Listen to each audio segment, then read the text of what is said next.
പ്രോബ്ലത്തിലേക്ക്. അപ്പം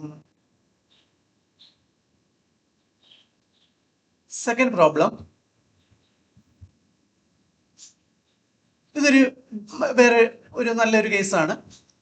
Aluva municipality leased out open space which is marked as park for public under a development scheme of municipality to a private nursing home. Residents of locality challenged the action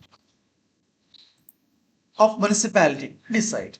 Aluva municipality leased out open space which is marked for a park for public under development scheme of the municipality to a private nursing home.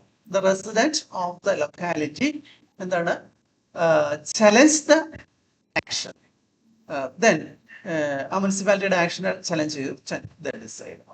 ഇതിനകത്ത് തന്നെ ആ fact രണ്ട് മൂന്ന് points ഉണ്ടാവും. ആ fact എടുത്തു. എന്താണ് fact? എന്താണ്? അണ്ടർ എ ഡെവലപ്മെന്റ് സ്കീം അല്ലെ, ആലുവ മുനിസിപ്പാലിറ്റിയുടെ ഒരു ഡെവലപ്മെന്റ് സ്കീമില് എന്ത് ചെയ്തു? അവർ ഇയർമാർക്ക് ചെയ്തു ഓപ്പൺ സ്പേസ് പബ്ലിക് പാർക്കായിട്ട്. അത് ഇയർമാർക്ക് ചെയ്തു. Then municipality leased the space to a private nursing home for commercial use. അപ്പൊ പബ്ലിക്കിന് കൊടുത്തിരുന്ന ഒരു ഓപ്പൺ സ്പേസ് ലീസ് ഔട്ട് ഒരു പ്രൈവറ്റ് നഴ്സിംഗ് ഹോമിലേക്ക് കൊമേഴ്സ്യൽ യൂസിന് വേണ്ടിയിട്ട് കൊടുത്തു. അപ്പൊ എന്താണ്? Resident of the locality challenge the action alleging denial of their right to enjoy the park and violation of planning obligations. അപ്പോൾ ശരിക്കും ഒരു നല്ലൊരു പ്ലാനിങ് ആയിരുന്നു നേരത്തെ നടത്തിയിരുന്നത്.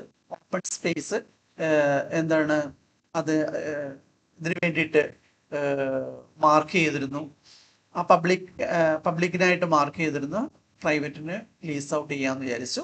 അത് ലോക്കൽ ആൾക്കാര് എന്താ കേസ്, അതിന് അഗൻസ്റ്റ് ഒരു കേസ് ഫയൽ ചെയ്തു. അപ്പൊ ഇഷ്യൂസ് എന്താണ്? whether a public park earmarked in municipal development scheme can be diverted to a private commercial use.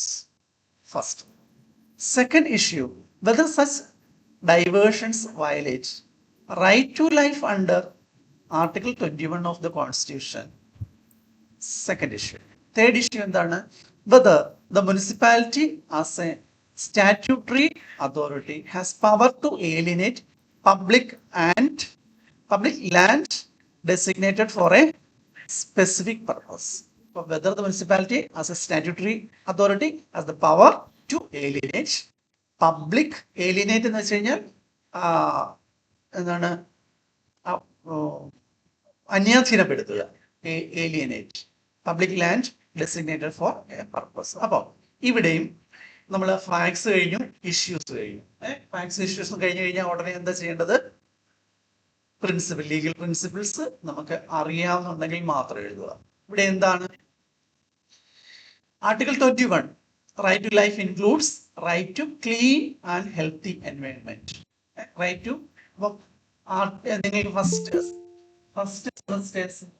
Semester കുട്ടികൾക്ക് എന്താ ഇത് ആർട്ടിക്കിൾ 21 ഒരു എസ്സേ ചോദിക്കുന്നതാണ്. ആർട്ടിക്കിൾ 21 ഇപ്പൊ ഒരു 7-8 കേസസ് ഞാൻ ഓൾറെഡി പറഞ്ഞു. അപ്പൊ ഇതെന്താ? ആർട്ടിക്കിൾ 21 എന്ന് പറയുന്നത് right to life includes the right to clean environment and clean and healthy environment. ഏത് കേസ് ഏതാ? Subhash Kumar versus state of Bihar 1991. അതാണ് കേസ്. ദെൻ അടുത്ത ലീഗൽ പ്രിൻസിപ്പിൾ ഏതാ? Article 48A. നമ്മൾ ഒരു സംഭവമൊക്കെ ചെയ്ത് കഴിയുമ്പോഴത്തേക്ക് മിക്കവാറും എല്ലാം നമുക്ക് കിട്ടും. അതാണ് ഇപ്പം ഇത്രയും നമ്മൾ ഡിസ്കസ് ചെയ്തതിനകത്ത് 2-3 പോയിന്റ് കിട്ടി അല്ലേ?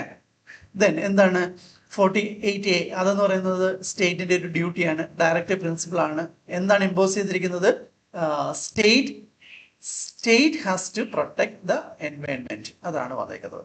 ദെൻ അടുത്തത് Article 51A(g) എന്താണ്? What is the fundamental duty of the citizen is to protect the environment. Article 19(a)(g) എന്ന് പറയുന്നത്. Then അടുത്ത എന്താ? പബ്ലിക് ട്രസ്റ്റ് ഡോക്ട്രിൻ അത് വന്നു. അത് ഏത് കേസിനകത്താണ്? M C Mehta versus Kamal Nath കേസിലാണ് വന്നേക്കുന്നത്. State or municipality hold neutral sources for public use and can not divert them arbitrarily. അതാണ് പബ്ലിക് ട്രസ്റ്റ് ഡോക്ട്രിൻ വന്ന കേസ്. ദെൻ അടുത്ത കേസ് ഏതാണ്? Municipal planning law. Lands reserved in town planning schemes for park must be used only for that purpose. Bangalore Medical Trust versus BS Maddappa. അപ്പോൾ ഈ കേസുകളെല്ലാം തന്നെ നമ്മൾക്ക് കോൺസ്റ്റിറ്റ്യൂഷനകത്ത് നമുക്ക് എന്താണ് ഇൻക്ലൂഡ് ചെയ്യാൻ പറ്റുന്ന സംഭവങ്ങളാണ്. അപ്പം ഏതൊക്കെയായിരുന്നു നമ്മൾ പറഞ്ഞത്? ഇപ്പൊ ഇവിടെ വരെ വന്നത് ഫാക്ട്സ് വന്നു, ഇഷ്യൂസ് വന്നു, ലീഗൽ പ്രിൻസിപ്പിൾസ് ഇൻവോൾവ്. അടുത്തത് എന്താണ്? ഡെഫിനറ്റ്ലി ആർഗ്യുമെന്റ്സ് ഓഫ് പെറ്റീഷണർ, പിന്നെ ആർഗ്യുമെന്റ്സ് അഗൈൻസ്റ്റ് പെറ്റീഷണർ, അതായത് ഡിഫൻസ് ആർഗ്യുമെന്റ്സ്. അപ്പൊ ഇതെന്താ? ആ ഫസ്റ്റ് ഇപ്പൊ നേരത്തെയുള്ള കേസ് നമ്മൾ ഓൾറെഡി നോക്കിയത് കൊണ്ട് ഏകദേശമൊക്കെ നമുക്ക് മനസ്സിലായി എങ്ങനെയാണ് ആ പോയിന്റ്സ് നമ്മൾ ആ ആൻസർ ഫ്രെയിം ചെയ്യേണ്ടതെന്ന്. അപ്പം the lease violates right to healthy environment and recreation which forms part of article 21. പിന്നെ once an open space is earmarked as a park, it cannot be alienated for public use. Then action of municipality is ultra vires, അതായത് അവരുടെ beyond authority ആയിരുന്നു ചെയ്തത്. Ultra virus its authority going against the planning scheme and as well as the doctrine of public trust. അത് മൂന്നുമാണ് എന്താണ് petitioner ഈ പബ്ലിക്കിന്റെ ഇയർമാർക്ക് പബ്ലിക്കിന് വേണ്ടിയിട്ട് ഓപ്പൺ സ്പേസ് ഇയർമാർക്ക് ചെയ്തിരിക്കുന്ന ആ ഓർഡർ തിരിച്ച് ഒരു പ്രൈവറ്റ് ഏജൻസിക്ക് കൊടുത്തപ്പോൾ പറഞ്ഞ ഇത് പബ്ലിക് ട്രസ്റ്റ് ഡോക്ടറിനെതിരെയാണ് എന്ന്. അതൊക്കെയാണ് ഈ മൂന്നെണ്ണമാണ്. കുറച്ചുകൂടെ നിങ്ങൾ വലുതായിട്ട് ഇത് ആക്കുക എന്നുള്ളതാണ് അതിനകത്തുള്ളത്. അത് നമ്മൾ തന്നെ ചെയ്യാനുള്ളതാണ്. Then arguments of respondent. Municipality nursing ഹോമും ഒരു എന്താണ് രണ്ട് party, respondent 1 municipality, respondent 2 nursing home. അങ്ങനെ വെച്ചിട്ട് അവർ രണ്ടും പറയുന്നത് എന്താണ്? Nursing home also is a public purpose, serves for a public purpose, namely health care and health lease is for public interest എന്ന് പറയാം അവരുടെ ഒരു ആർഗ്യുമെന്റ്. Then municipal authority have administrative discretion. അവർക്കൊരു ഡിസ്ക്രിഷൻ ഉണ്ട്, ഒരു അഡ്മിനിസ്ട്രേറ്റീവ് ഡിസ്ക്രിഷൻ ഉണ്ട്. എന്താണ്? To alter a land in exceptional case പറയാം. Then the lease brings revenue for municipality which can be used for public welfare.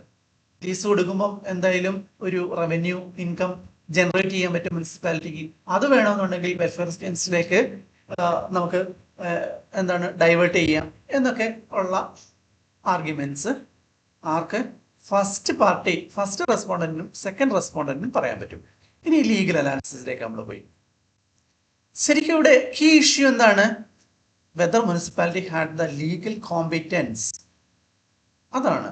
Ultra vires ആണോ legal competence to divert public park for private use. അതാണ് ശരിക്കുള്ള legal issue. Town planning and municipal laws supported by 48A impose statutory duty to protect designated public spaces also.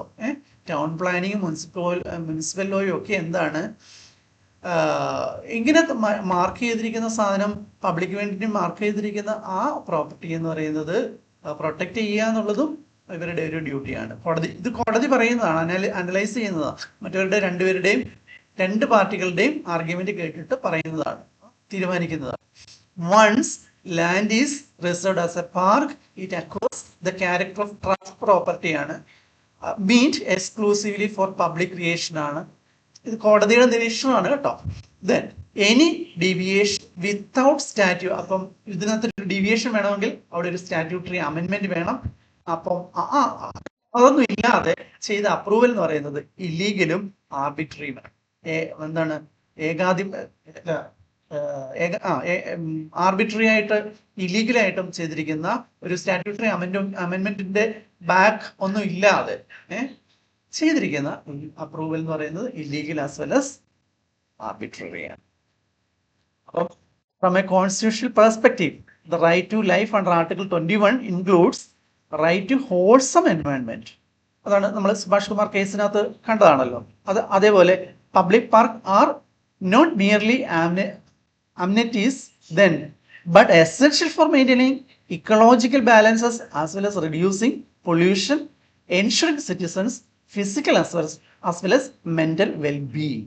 അപ്പം എന്താണ് conversion of അതുകൊണ്ട് തന്നെ conversion of a park into nursing home undermine citizens എൻവയൺമെന്റൽ right as well as quality of life. ഇവിടെ public trust doctrine പറഞ്ഞു ആ കേസ് involve ചെയ്തത് എന്താണ് Bangalore medical trust versus MBS മഡപ്പയാണ്. അതിവിടെ പറയാൻ പറ്റും. അപ്പം എന്താണ് ഇതാണ് മുമ്പേ ചോദിച്ച reasoned decision. This reasoning applies squarely as while healthcare is important, it cannot override mandatory preservations of open space mean for collective benefit. അപ്പം അവിടെ റീസൺ പറഞ്ഞു. ഇനി നമ്മൾ ഡിസിഷൻ പറയുക. The court would hold the lease of the parkland is illegal and void. അത് illegal ആണെന്നും void ആണെന്നും മേളിൽ പറഞ്ഞിരിക്കുന്ന റീസൺ കൊണ്ട് തന്നെ എന്താണ് കോടതി തീരുമാനിച്ചിരിക്കുന്നു. അതേപോലെ മുനിസിപ്പാലിറ്റിയുടെ അവിടെ അതോറിറ്റി ഇല്ല, അൾട്രാ വൈറസ് ആണ്. എന്താ ഈ ലാൻഡ് പബ്ലിക്കിനുള്ള ലാൻഡ് ഡൈവേർട്ട് ചെയ്ത് പ്രൈവറ്റ് അല്ലെങ്കിൽ കൊമേഴ്സ്യൽ യൂസിന് ഒരു അമെൻമെന്റിന്റെ ബാക്ക് ഇല്ലാതെ ചെയ്തതെന്ന് പറയുന്നത് അൾട്രാ വൈറസ് ആണ്. Nursing home must relocated and land resorted to its original purpose as a public place as well as that means as a park. The ruling reinforces principal urban open spaces are sacrosanct for public welfare. അപ്പം ഇതിന്റെ cases അടുത്ത് നോക്കാം. നമ്മൾ already പറഞ്ഞു Bangalore medical trust versus Madappa, അതെന്താണെന്ന് പറഞ്ഞു. Then MC Mehta versus Kamal Nath public trust doctrine evolve ചെയ്ത കേസ് ഏതാണെന്ന് പറഞ്ഞു. പിന്നെ പുതുതായിട്ടൊരു കേസ് കൊണ്ടുവരുവാണ് friends colony development committee versus state of Orissa. അപ്പം ഇത് ഇത്രയും ഓർമ്മത്തിനകത്ത് വരത്തില്ല, ഒരു സ്ക്രീൻഷോട്ട് എടുത്ത് അതും ഒന്ന് നോക്കുക. അപ്പം ശരിക്കും രണ്ട് പ്രോബ്ലം നമ്മളിവിടെ ഡിസ്കസ് ചെയ്തു. ഒരു പ്രോബ്ലം നമ്മൾ ചെയ്യുമ്പോൾ എന്താണ് ഏറ്റവും ആദ്യം ഫാക്ട്സ് എന്താണെന്ന് നോക്കണം, ഇഷ്യൂസ് വേണം, ലീഗൽ പ്രിൻസിപ്പിൾസ് അറിയാവുന്നുണ്ടെങ്കിൽ എഴുതണം. ദെൻ അടുത്തത് legal arguments in favour of petitioner, arguments against petitioner, then legal analysis, judgment as well as the similar landmark cases. അത്രയാണ് നമുക്ക് ഇതിനകത്ത് പറയാനുള്ളത്.